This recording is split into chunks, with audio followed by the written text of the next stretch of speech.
Good evening. This week, more than perhaps ever before, our thoughts are on Asia, and we have the exceptional good fortune to have in the studio tonight one of Asia's most prominent statesmen, the Prime Minister of India. Mr. Nehru, I am extremely grateful to you for coming here, and I speak on behalf of us here and on behalf of the wider public who are watching us. I'm particularly grateful as I believe this is your very first appearance on television. Yes, this is the first time I am facing this ordeal. In fact, I know very little about television, except what I have heard about it. Well, I would like to introduce to you, if I may, the people who are, I hope, going to make this not such a bad ordeal after all.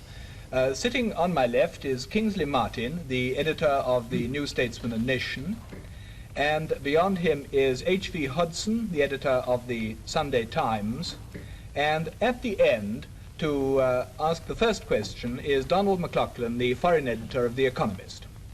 Prime Minister, when you return to India, people will be asking you what you thought of the coronation. What are you going to tell them?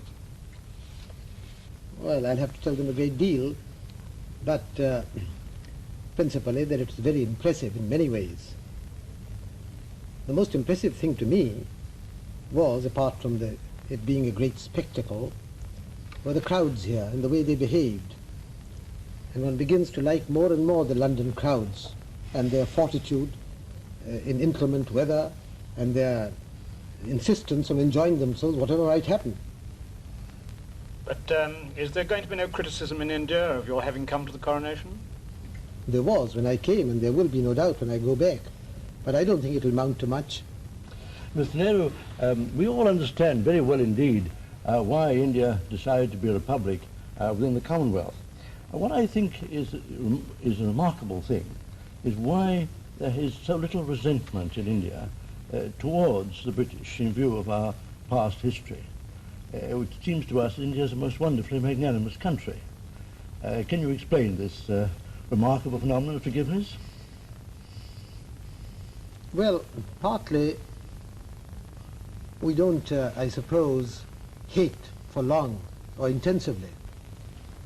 But chiefly, I think, because the background that Mr. Gandhi gave us during all these past decades.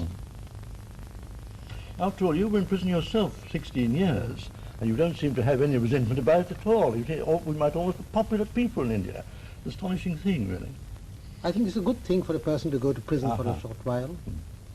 And to be Prime Minister for 7 years. I was going to ask, looking back on those 7 years and remembering all the hopes that were expressed at the time when India gained her independence, do you feel that they have been years of satisfactory achievement, or have you disappointments, Prime Minister? Both. I think we have certainly achieved much, and there has also been a lack of achievement. We haven't done what we wanted to do, so it's both satisfactory and unsatisfactory. Could you elaborate that a little? What have you been disappointed in? That's rather a big question. There are so many things in India. Can I give you a lead about democracy and the progress of political democracy in India? Well, generally speaking, I would say that politically we had advanced. The unity of the country, we've put an end to all the old princely states. We've had these general elections which were remarkable on a tremendous scale, and we've built up a good democratic structure. What troubles us chiefly is the economic side. I believe we have made progress. I should like the progress to be much faster. Would you agree, Prime Minister, that Anglo-American, British-American, British Commonwealth American, if you like, agreement and concord have a very special value for the defense of our common ideals of democracy? Yes, certainly.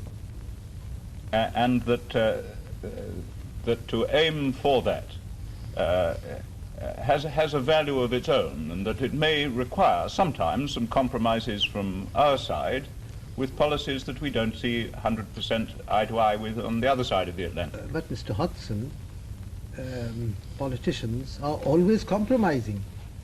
They have to.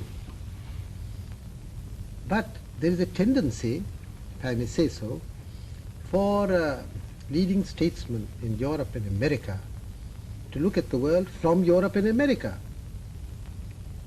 Well, if we look at the same world with the same principles from, let us say, Delhi or some place or Karachi, well, the world looks slightly different. Geography counts. Take the question of China. China is a distant country to most people in Europe and America. China is a country having a 2,000-mile frontier with India. Well, it's a different picture to us immediately. Well, I certainly agree that your contribution from Asia is an invaluable one. I just wanted to suggest that is what I say. That is the value, one of the significant features of the Commonwealth conferences, that these different viewpoints come up, maybe if you like slightly clash, but in a friendly way, I mean, and lead to a better understanding.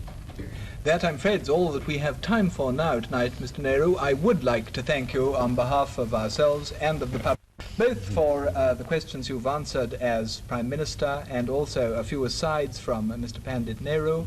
And I would like to thank you very much indeed and to welcome you to England at any time you come and any time you wish to address us again on television. Thank you. Thank you. I haven't found this last half hour quite so bad as I expected it to be. In fact, it has passed rather rapidly. I was surprised that it was over.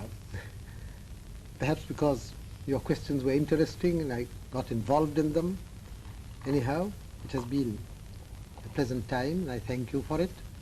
And I wish those who may listen to this later on good night.